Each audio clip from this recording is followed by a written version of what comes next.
It's built the world's tallest skyscraper and is one of the most recognized brands of the Middle East. And now Emaar Properties is expanding further, so it's listed its subsidiary in the United Arab Emirates on Dubai Stock Exchange to raise cash. We're going to see increased project launches from the company over the next 2-3 years, and especially with the run-up of the Expo 2020. So we're seeing the company expanding its development property footprint, and particularly focusing on the budget or the low-end segment of the market, which was previously, kind of underserved in Dubai. While its properties usually sell like hotcakes, shares of Emaar Development are getting a lukewarm response. The company had expected to bring in $1.5 billion by selling 20% of its shares to the public.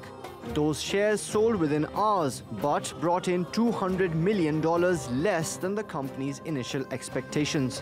And the price fell by as much as 7% on the first day of trade before paring some of these losses. But many analysts say this stock is currently one of the best bets in Dubai's market. And they blame the ongoing standoff between Gulf Cooperation Council countries, not the company's own performance, for giving investors cold feet. See, the company fundamentals are fairly strong. We have very clear revenue visibility, very clear earnings visibility of Emaar for the next 2-3 years. As far as the IPO price movement is concerned, for first 2 days, the price is down 5% from its opening IPO price. In our view, we're seeing more or less a risk-off environment within the region, and that thing is being reflected in Emaar Development's share price initially. Yet there are no signs Qatar's blockade will end soon, and tensions between Saudi Arabia and Iran are also on the rise. If tensions continue, the weak showing for Emaar Properties could be a prelude of what's to come for upcoming IPOs like Saudi Aramco and the Abu Dhabi National Oil Company. Mobin Nasir, TRT World. And Mobin joins me now on set, but first let's go to Dubai and speak to Naweid Jabarkhyl. Naweid, welcome to the show. Firstly, what are analysts in Dubai telling you about why Emaar Development sank on debut? Well, this is a listing that was always going to be watched closely, really, by many here, because it's the first major IPO in Dubai for almost 3 years. And to many, it's been really rather disappointing. The IPO itself was, on November 2nd, was pretty heavily oversubscribed. But on Wednesday, when it formally started trading, it fell straight away, closed 4.5%, almost lower, as we've heard. Today, it did fare slightly better, but closed down 0.5% again. And really, it's two factors that are driving this. One of them is very much the geopolitical, what we heard in Mobin's piece there, the anti-corruption crackdown we saw in Saudi Arabia in recent weeks, and also the heightening tensions between Riyadh and Iran, which has been fueled by the initial resignation of Lebanese Prime Minister Saad Hariri. As one analyst said to me, the guidance right now is very much risk-off.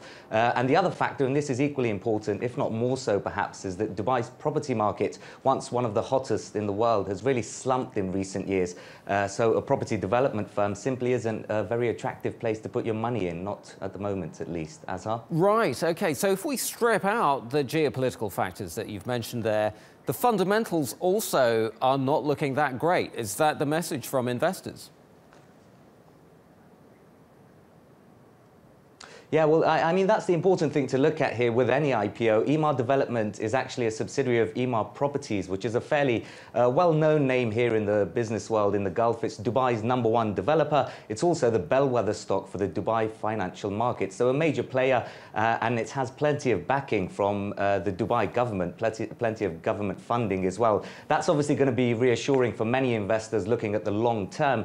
But as I mentioned, the fundamentals of Dubai's property market don't look too positive at the moment. It's fallen victim really to an economic slowdown, a wider one here in the Gulf region, since 2015, which has been triggered by lower oil prices. The construction sector, unsurprisingly, one of the hardest hit because funding has dried up. Several projects we've seen cancelled across the Gulf. So while the long-term prospect for Emaar Developments could be good, in the short term, it might be a bit of a challenge. I mean, how do you tell an investor to put their money into an asset that's Dubai's property market when house prices have slumped by up to 20% in just the past 2 years alone? Yeah, and property prices have had quite a rocky ride over the last decade, haven't they? Going back to the financial crisis. To talk us through kind of the roller coaster ride that we've seen over the last 10 years. Yeah, so as we all know, Dubai's property market, once one of the hottest in the world, with the crash, the economic crisis in 2008, it really plunged, and you saw massive projects being stalled here. Dubai World, for example, had massive debt restructuring problems, but then it picked up again around 2011, the start of this decade. It was doing really well up until about 2013, when prices started to retreat again. Initially, that was spurred by government intervention, actually. They wanted to ensure a repeat of what happened in 2008. Overheating of the market didn't happen.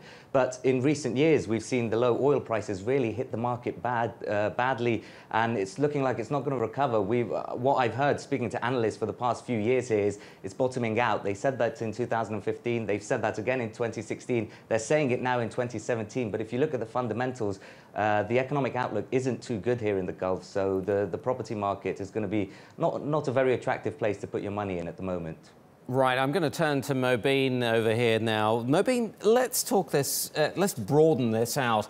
What can we extrapolate from the performance of Emaar to the big IPO that everyone is waiting for next year from the Middle East, Saudi Aramco, of course? Of course. As if you look at the book building for this company, it was over a day before the series of arrests in Saudi Arabia. So while it may be argued that the blockade of Qatar kept investors, at least from that part of the Gulf, out, this news actually came to investors after the book building was over. Perhaps it could have impacted the first and second day of trade. So, of course, if this crisis prolongs, and this is not the only problem, especially when you look at the oil market. We know that we have an OPEC meeting coming up, and it seems that the consensus that was reached is now faltering.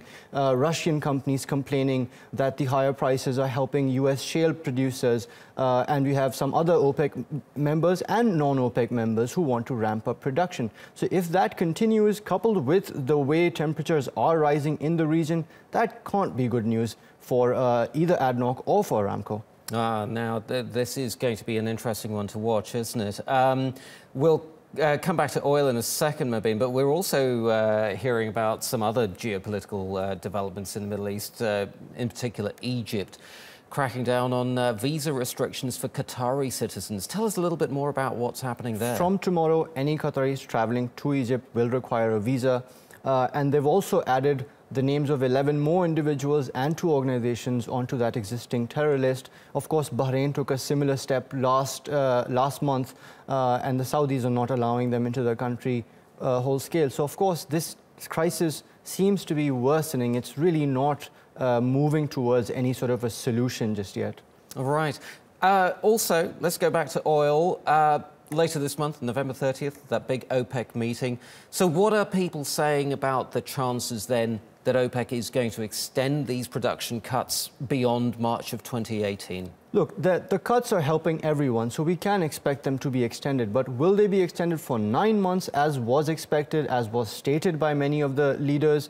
That seems very dicey at the moment, especially because let's keep in mind, it's not just Saudi Arabia's own output that makes them such a strong voice within OPEC. It's also the support of the other members of the GCC, and also the agreement they've had with Russia, with other major producers. Of course, if those countries are backing down or are not as keen to cooperate, that will obviously have ramifications for this agreement. So at the moment, although we expect that there will be an agreement, it may not last for as long as 9 months. It may be a lot more short term than that. Right.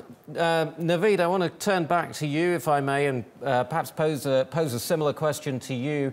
What are people in Dubai saying about this upcoming OPEC meeting, and what it might mean for traders and investors in Dubai?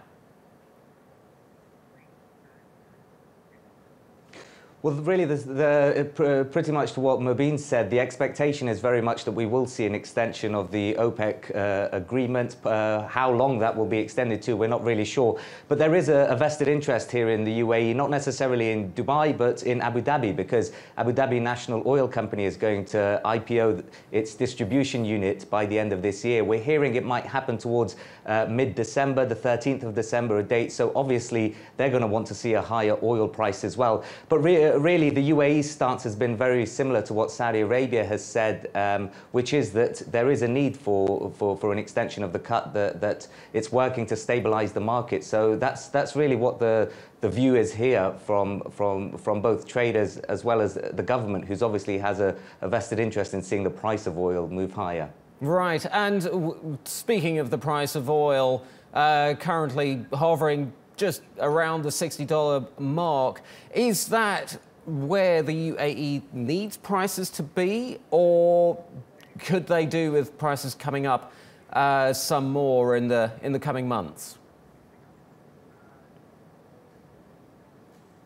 Well, I think the UAE is a unique case, because compared to the rest of the countries in this region, you compare it to Kuwait, to Qatar, to Saudi Arabia, which relies on 50% of its GDP on oil. The UAE is a bit more insulated, and Dubai in particular, I mean, less than 5% of Dubai's economy is dependent on oil, so it's really very small. The UAE is fortunate in that sense. But on the other hand, I mean, you're still talking about a country that almost exports 2.5 to 3 million barrels per day. It's one of the countries which was initially very opposed to this output agreement. There were questions about its compliance. So oil does matter. It matters very much to the United Arab Emirates. But I think the expectation among most oil producers is that it's not going to go back to $100. Let's be realistic. What they're looking at here, and the Qatari minister said this yesterday, actually, over in Bolivia, $60 to $70. That's what Gulf countries, most of them, will be expecting realistically. And I think that's what the UAE will be pushing for as well.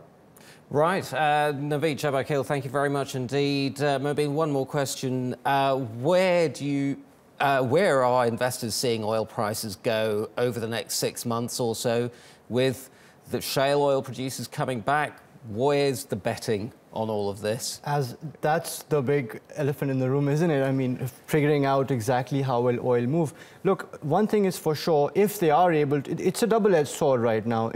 If there is a long-term agreement that is able to push up prices for the longer term or give some sort of stability, that is what makes shale oil all the more relevant in the market. And so we can't really expect too much of a movement right now, especially on the upside. And of course, as we spoke about the IPO, look, even if a company goes for an IPO just for the purpose of price discovery, they would want to have, of course, they would want to show investors the best scenario possible. So as far as the Gulf producers are concerned, of course, despite the threat of competition from shale oil producers, they would really like to see these prices move up. It would really help all those different transformation plans being followed across the Gulf. Right. Mobin Nasir, thank you very much indeed. And Naweid Jabarkhyl in Dubai, thank you.